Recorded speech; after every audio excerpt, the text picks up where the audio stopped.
ಮೊದಲನೇದಾಗಿ ನಮ್ಮೆಲ್ಲರ ಯುವಕರ ಕಣ್ಮಣ್ಣಾಗಿರುವಂತಹ ನಮ್ಮ ಜಗದೀಶ್ ಸಾಹೇಬ್ರನ್ನ ನಾವು ಮೊದಲನೇದಾಗಿ ವೆಲ್ಕಮ್ ಮಾಡ್ಕೊತೀನಿ ನಿಮ್ಮೆಲ್ಲರ ಮುಂದೆ ನಮ್ಮ ಪಕ್ಷಕ್ಕೆ ಹಾಗೂ ರಾಜ್ಯ ಅಧ್ಯಕ್ಷರಾಗಿ ಸ್ಥಾನ.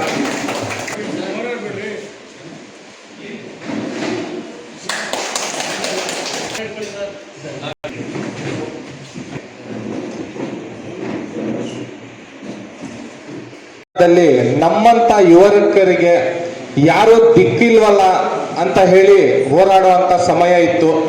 ಆದ್ರೆ ಇವತ್ತು ತಮಿಳುನಾಡಿನಲ್ಲಿ ಟಿವಿಕೆ ಬಂದ ಮೇಲೆ ವೈಪಿಗೆ ಇವತ್ತು ರಾಜಕಾರಣದಲ್ಲಿ ನಮಗೊಂದು ಮುಖ್ಯಮಂತ್ರಿ ಅಭ್ಯರ್ಥಿ ಸಿಕ್ಕಿದ್ದಾರೆ. ಯಾಕಂದ್ರೆ ಬಹಳಷ್ಟು ಪಕ್ಷಗಳು ಯಾವತ್ತೂ ಕೂಡ ನಿಮ್ಮ ಮುಂದೆ ಬಂದು ಹೇಳಲ್ಲ. ಕರ್ನಾಟಕದ ವಿಚಾರ ಬಂದಾಗ ನಮ್ಮ ಗಂಗಾ ಚೌಡ ಚಾಲುಕ್ಯ ರಾಷ್ಟ್ರಕೂಟ ಹಕ್ಕಬುಕ್ಕ ಗಂಡುಗಲ್ಲಿ ರಾಮ ಕೆಂಪೇಗೌಡ ಹೈದರಲ್ಲಿ ಟಿಪ್ಪು ಪುಲ್ಲಕೇಶಿ ನುಪ್ಪುತುಂಗ ಶಾತವಾದ ಅತ್ತಿಮಾಬೇಗ್ ಚಂದ್ರಗುಪ್ತ ನಾಯಕ ಬೆಳವಡಿ ಮಲ್ಲಮ್ಮ ಕುವೆಂಪು ಕಾರ್ನಾಳ್ ಕಂಬಾನ್ ಅನಂತಮೂರ್ತಿ ಗೋಕರ ಶರಣರ ದಾಸರ ಸಂತರ ಮನಿಯರ ಜನಪದರ ಜನಸಾಮಾನ್ಯರ ಹೆಮ್ಮೆಯ ನಾಡು ನುಡಿ ಕನ್ನಡ ಕನ್ನಡ ಕನ್ನಡ ಅಂತ ಹೇಳ್ತೀವಿ, ನಂಬ್ತೀವಿ ನಾವು.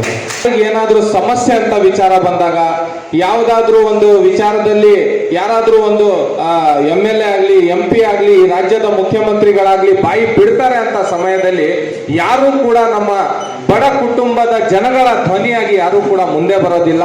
ಹಾಗಾಗಿ ನಮ್ಮ ಪಕ್ಷಕ್ಕೆ ರಾಜ್ಯ ಅಧ್ಯಕ್ಷರು ಕೂಡ ಹೌದು, ಮುಂದಿನ ಬರುವಂತ GB ಆಗಿರ್ಬೋದು, ತಾಲೂಕ್ ಪಂಚಾಯತಿ ಆಗಿರ್ಬೋದು, ಯಾವುದೇ ಎಲೆಕ್ಷನ್ ರಾಜ್ಯದಲ್ಲಿ ನಡೆದ್ರೂ ಕೂಡ ನಮ್ಮ ಜಗ್ಗು ದಾದಾ ಅವರ ನೇತೃತ್ವದಲ್ಲಿ ನಡೀತದೆ. ಇನ್ನ ಮೇಲೆ ರಾಜಕಾರಣದಲ್ಲಿ YP ಪಕ್ಷ ಇವರ ಒಂದು ಸ್ವಂತ ಪಕ್ಷ. ಯಾಕಂತ ಹೇಳಿದ್ರೆ ಇವ್ರು ಮಾಡುವಂತ ಆಡಳಿತ, ಇವ್ರು ತರುವಂತ ಸರ್ಕಾರ, ಇವ್ರು ಮಾಡುವಂತ ಕೆಲಸಗಳು ಲಕ್ಷಾಂತರ ಜನ ಕೋಟ್ಯಾಂತರ ಜನ ಮೆಚ್ಚಿರುವಂಥದ್ದು. ಯಾಕಂದ್ರೆ ತಾವೆಲ್ಲರೂ ಕೂಡ ಮಾಧ್ಯಮದ ಮುಖಾಂತರ ಇನ್ನೊಂದು ಮತ್ತೊಂದು ಸಾಮಾಜಿಕ ಜಾಲತಾಣದಲ್ಲಿ ಎಲ್ಲ ನೀವು ನೋಡಿರುವಂಥದ್ದು. ಹಾಗಾಗಿ ನಮಗೂ ಕೂಡ ಇವತ್ತಿನ ನಮ್ಮ ರಾಜ್ಯದ ಪಾಲಿಗೆ ವಿಜಯ ಅವರು ಸಿಕ್ಕಾಗಿದೆ. ನಮಗೂ ಕೂಡ 2028 ವಿಜಯ ಸಿಗ್ತದೆ ಅಂತ ಹೇಳಿ ನಾನು 2 ಮಾತನ್ನು ಮುಗಿಸಿ, ಯಾಕಂದ್ರೆ ಬಹಳಷ್ಟು ಬಿಜೆಪಿ ಸರ್ಕಾರ ಇರ್ಬೇಕಾದ್ರೆ ಹೋಮ್ ಮಿನಿಸ್ಟರ್ ಆರ್ ಅಶೋಕ್ ಮೇಲೆ ನಾನು ಲಾಸ್ಟ್ ಸ್ಟೂಡೆಂಟ್ ಆಗ್ಬೇಕಾದ್ರೆ ಹೋರಾಟ ಶುರು ಮಾಡಿದ್ದು, ಜೈಲ್ಗೆ ಹಾಕಿದ್ರು. ಓಕೆ, ಸೊ ಏನೋ ಜನಗಳು ಒಳ್ಳೇದಾಗ್ಲಿ ಅಂತ ಶುರು ಮಾಡಿದಂಥ ಈ ಹೋರಾಟ ಕಳೆದ 16 ವರ್ಷಗಳಲ್ಲಿ ಒಂದು ಪಕ್ಷವನ್ನ ಇಟ್ಕೊಂಡು ಜನರ ಮುಂದೆ ಬರಬೇಕು ಅಂತ ನಮ್ಮೆಲ್ಲರಿಗೂ ಅನ್ನಿಸ್ತು. ಸೊ ಆ ನಿಟ್ಟಿನಲ್ಲಿ ಓಕೆ, ನಾನು ಮುಂಚೆ ಆಮ್ ಆದ್ಮಿ ಪಕ್ಷದಲ್ಲಿ 2020 ಕೆಲಸ ಮಾಡಿದೆ, ರಾಜ್ಯವ್ಯಾಪ್ತಿ ಸಂಘಟನೆ ಮಾಡಿದ್ದೆ.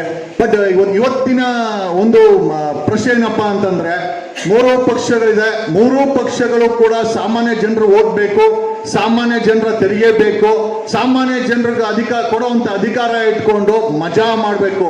ಕಳೆದ 40 ವರ್ಷದ ರಾಜಕೀಯದಲ್ಲಿ, ಅದು ರಾಜ್ಯದಲ್ಲಾಗಿರ್ಬೋದು ದೇಶದಲ್ಲಾಗಿರ್ಬೋದು, ಮಾಫಿಯಾ ರಾಜಕಾರಣಿಗಳು ಇವತ್ತು ನಮ್ಮ ದೇಶವನ್ನ ರಾಜ್ಯವನ್ನ ಆಡಳಿತ ಮಾಡ್ತಾ ಇದ್ದಾರೆ. ಜನರಿಗೋಸ್ಕರ ಜನರಿಗಾಗಿ ಇರಬೇಕಾದಂತ ಸಂವಿಧಾನದ ಆಡಳಿತದಲ್ಲಿ ಇವತ್ತು ಮಾಫಿಯಾಗಳಿಂದನೇ ಆಗುವಂತ ಪರಿಸ್ಥಿತಿ ಬಂದಿದೆ. ನಮ್ಮೆಲ್ಲರಿಗೂ ಚಿಂತೆ ಏನಂತಂದ್ರೆ, ಈ ದೇಶ ಬಿಟ್ಟು ಹೊಟ್ಟೋಗ್ಬಿಡೋಣ ಅಥವಾ ಬದಲಾವಣೆ ಮಾಡೋಣ ಅಂತ. ಸಾಕಷ್ಟು ಬಾರಿ ಈ ದೇಶನ ತೊರೆದು ಎಲ್ಲ ಬೇರೆ ಕಡೆ ಸಿಟಿಸನ್ಶಿಪ್ ತಗೊಂಡು ಯಾವ್ದಾದ್ರು ಫಿನ್ಲ್ಯಾಂಡ್ ಪೋಲ್ಯಾಂಡ್ ಎಲ್ಲ ಹೋಗಿ UK ಕೆಲಸ ಸೆಟ್ಲ್ ಆಗ್ಬಿಡೋಣ ಅಂತ ಅನ್ಕೊಂಡ್ವಿ.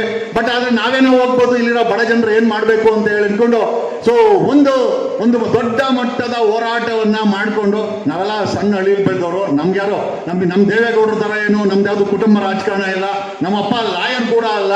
ಓಕೆ, ಒಬ್ಬ ಸಾಮಾನ್ಯ ವ್ಯಕ್ತಿಯಾಗಿ ಬಂದು 30 years ಅನ್ನೋ ಏಜ್ ಅಲ್ಲಿ ಲಾ ಮಾಡಿ ಲಾಯರ್ ಆಗಿ ಇವತ್ತು ಕರ್ನಾಟಕದ ಒಂದಷ್ಟು ಜನ, ನಾನೇನು ಎಲ್ಲರೂ ಅಂತ ಹೇಳಕ್ ಹೋಗಲ್ಲ, ಒಂದಷ್ಟು ಜನ ಪ್ರೀತಿಯಿಂದ ವಕೀಲ್ ಸಾಬ್ ಅಂತಾರೆ, ಒಂದಷ್ಟು ಜನ ಪ್ರೀತಿಯಿಂದ ಜಗದೀಶ್ ಅವರು ಅಂತ ಹೇಳ್ತಾರೆ, ಒಂದಷ್ಟು ಜನ ಬಿಗ್ ಬಾಸ್. ಇನ್ಫ್ಯಾಕ್ಟ್ ನನಗೆ ತುಂಬಾ ದೊಡ್ಡ ಪ್ಲಾಟ್ಫಾರ್ಮ್ ಬಿಗ್ ಬಾಸ್ ಕೂಡ ಕೊಟ್ಟಿದೆ. ಸೊ ಇಷ್ಟು ಕೊಟ್ಟಂತ ಒಂದು ಸಣ್ಣ ಹಳ್ಳಿಯಿಂದ ನನಗೆ ಗುರ್ತೇ ಇಲ್ಲಂತ 2010ರಲ್ಲಿ ಶುರು ಮಾಡಿದಂತ ಜರ್ನಿ ಇವತ್ತು 2026 ಕರ್ನಾಟಕದಲ್ಲಿ ಒಂದು 30,000 ಹಳ್ಳಿ ಇರ್ಬೋದು. ಒಂದು ಹಳ್ಳಿಗೆ ಅವರ ಕನಿಷ್ಠ ನಮ್ಮ ಹೆಸರು ಹೇಳುವಂತ ನಮ್ಮ ಫ್ಯಾನ್ ಬೇಸ್ ಇದ್ದಾರೆ. ಹಾಗಾಗಿ ನಾವು ಅನ್ಕೊಂಡಿದ್ದೇನೋ ಅಂತಂದ್ರೆ, ಇವತ್ತು ರೈತರು ನೆಮ್ಮದಿಯಾಗಿಲ್ಲ, ವಿದ್ಯಾರ್ಥಿಗಳ ನೆಮ್ಮದಿ ಆಗಿಲ್ಲ, ಸಾಮಾಜಿಕ ನ್ಯಾಯ ಕೊಡುವಂತ ಯಾವುದೇ ಒಂದು ಗ್ಯಾರಂಟಿ ಇಲ್ಲ. ಅದು ಧರ್ಮಸ್ಥಳ ವಿಚಾರದಲ್ಲಿ ನಾವು ನೋಡಿದಂತ ಆಗಿರ್ಬೋದು, ಐ ಥಿಂಕ್ ಕಬ್ಬು ಬೆಳೆಗಾರರ ವಿಚಾರದಲ್ಲಿ 3 ಪಾರ್ಟಿಗಳು ಸಹ ಕಬ್ಬು ಬೆಳೆಗಾರರ ಪರವಾಗಿ ನಿಂತ್ಕೊಂಡಿಲ್ಲ.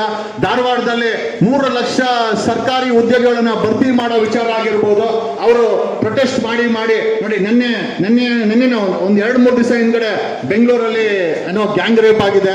ನಿನ್ನೆ ದಾವಣಗೆರೆಯಲ್ಲಿ ಗ್ಯಾಂಗ್ ರೇಪ್ ಆಗಿದೆ.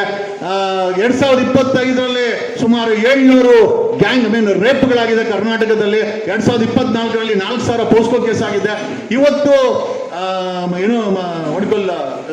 ರಾಜ್ಯ ಸರ್ಕಾರ 3 ಪಕ್ಷಗಳಲ್ಲಿದೆ. 2023ವರೆಗೂ ಬಿಜೆಪಿಯನ್ನ ಸಾಕಷ್ಟು ಗೋಳಿಕೊಂಡು ಎಕ್ಸ್ಪೋಸ್ ಮಾಡ್ಕೊಂಡ್ ಬಂದ್ವಿ. ಪುಕ್ಸಟ್ಟೆ ಕಾಂಗ್ರೆಸ್ ಅವ್ರು ಬಂದು ಅಧಿಕಾರಕ್ಕೆ ಕೂತ್ಕೊಂಡು ಅವ್ರಿಗಿಂತ ಕೆಟ್ಟ ಆಡಳಿತವನ್ನ ಮಾಡ್ತಾ ಇದ್ದಾರೆ. ಈಗ ಕಾಂಗ್ರೆಸ್ ಅನ್ನು ಎಕ್ಸ್ಪೋಸ್ ಮಾಡ್ತಾ ಇದ್ವಿ. ಮುಂದಿನ ದಿನಗಳಲ್ಲಿ ಒಂದ್ಸಲ ಕುಮಾರಸ್ವಾಮಿ ಅವರು JDS ಅಥವಾ ಬಿಜೆಪಿನ ಬಂದು ಆಡಳಿತ ಕೂತ್ಕೊಂತಾರೆ.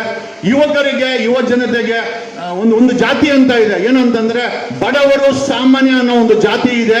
ಆ ಜಾತಿ ಇವತ್ತು 97% ಆ ಜಾತಿ ಜನ ಈ ಕರ್ನಾಟಕದಲ್ಲಿ ವೋಟ್ ಹಾಕ್ತಾರೆ, ತೆರಿಗೆ ಕಟ್ತಾರೆ. ಆದ್ರೆ ನೆಮ್ಮದಿಯಿಂದ ನಿದ್ರೆ ಮಾಡಲ್ಲ.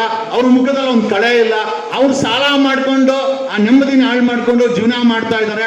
ಪಕ್ಕದ ರಾಜ್ಯದಲ್ಲಿ ಒಬ್ಬ ನಟ TVK ಅನ್ನೋ ಪಕ್ಷ ಹಿಡ್ಕೊಂಡ್ಬಂದು ಒಂದು ಬದಲಾವಣೆಯ ಸಂಕೇತವಾಗಿ ಅಲ್ಲಿ ಕೆಲಸ ಮಾಡ್ತಾ ಇದ್ದಾನೆ.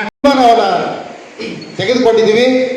ನಮ್ಮ ಜಗದೀಶ್ ಸಾಹೇಬರು ಸಾರಥಿಯಲ್ಲಿ ಅವರ ಒಂದು ಏನು ಧ್ಯೇಯೋದ್ದೇಶಗಳಿದ್ದಾವೆ, ಅವರ ಮಾರ್ಗದರ್ಶನದಲ್ಲಿ ಈ YEP ಪಾರ್ಟಿಯನ್ನು ತುಂಬ 2 ವರ್ಷದಲ್ಲಿ ಮೂಲೆಯಲ್ಲಿ ಇದನ್ನು ಪ್ರಚಾರ ಮಾಡಿ ವಿಧಾನಸಭೆ ಮೊನ್ನೆ ಕಲ್ಕತ್ತಾದಲ್ಲಿ ಮುಸ್ಲಿಂ MLA ಆಗಿ ಮಂತ್ರಿ ಆಗಿದ್ದಾರೆ. ಆ ಥರ ನಾವು ಮಾಡಬೇಕಾಗಿದೆ. ಆಟೋ ಓಡಿಸೋರು MLA ಆಗಿದ್ದಾರೆ. ಅವ್ರ ಬಗ್ಗೆ ಗಮನ ಹರಿಸಿಲ್ಲ ಯಾರು. ಇವತ್ತು ಆ ದಿನಗಳನ್ನು YEP ಪಾರ್ಟಿಯಿಂದ ನಾವು ರಾಜ್ಯದ ಮೂಲೆಯಲ್ಲಿ ನಾವು ಈಗ ಸರ್ ಹೇಳಿದ್ರಲ್ಲ ಗ್ರೇಟರ್ ಬೆಂಗಳೂರು ಅಲ್ಲಿ ನಾವು ಎಲ್ಲ ಅಭ್ಯರ್ಥಿಗಳನ್ನು ಹಾಕ್ತೀವಿ ಅಂತ ಘೋಷಣೆ ಮಾಡಿದ್ದಾರೆ.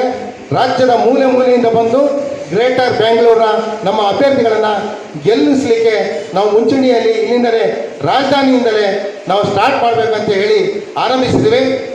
ನನಗೆ ಒಂದೇ ದಿನದಲ್ಲಿ ಹೇಳಿದರು ಸರ್, ನಾನೇ ಫೋನ್ ಮಾಡಿದ್ದೆ ಮತ್ತು ಅವ್ರು ಮಾಡಿದರು, ನಾವು ಒಂದು ಪಾರ್ಟಿ ಲಾಂಚ್ ಮಾಡ್ತಾ ಇದ್ದೀನಿ ಫಾರೂಕ್ ಸಾಹೇಬ್ರೆ, ಖಂಡಿತ ನಾನು ಬರ್ತೀನಿ ಅಂತ ಹೇಳಿದ್ರೆ ನಾನು ಅದೇ ರೀತಿಯಲ್ಲಿ ಬಂದು ಅವರ ಜೊತೆಯನ್ನು ಸೇರಿ ಈ ರಾಜ್ಯನ ಒಂದು ಸುಭಿಕ್ಷೆ ದಾರಿಯಲ್ಲಿ ತೆಗೆದು ಹೋಗಲಿಕ್ಕೆ ನಾವು ಪ್ರಯತ್ನ ಪಡ್ತೀವಿ ಅಂತೇಳಿ ನಾನು ಪತ್ರಿಕಾ ಪ್ರತಿನಿಧಿಗಳಿಗೆ ಮತ್ತು ಮಾಧ್ಯಮದವರಿಗೆ, ದೂರದರ್ಶನವರಿಗೆ ವಂದಿಸ್ತಾ ಎಲ್ಲ ಕಾರ್ಯಕರ್ತರಿಗೂ ರಾಜ್ಯಾಧ್ಯಕ್ಷರಿಗೂ ನನ್ನ ನುಡಿಮುತ್ತುಗಳನ್ನು ನಾನು ಹೇಳಿದ್ದೀನಿ. ಏನಾದರೂ ತಪ್ಪಿದ್ದರೆ ಕ್ಷಮೆ ಕೋರ್ತೀನಿ.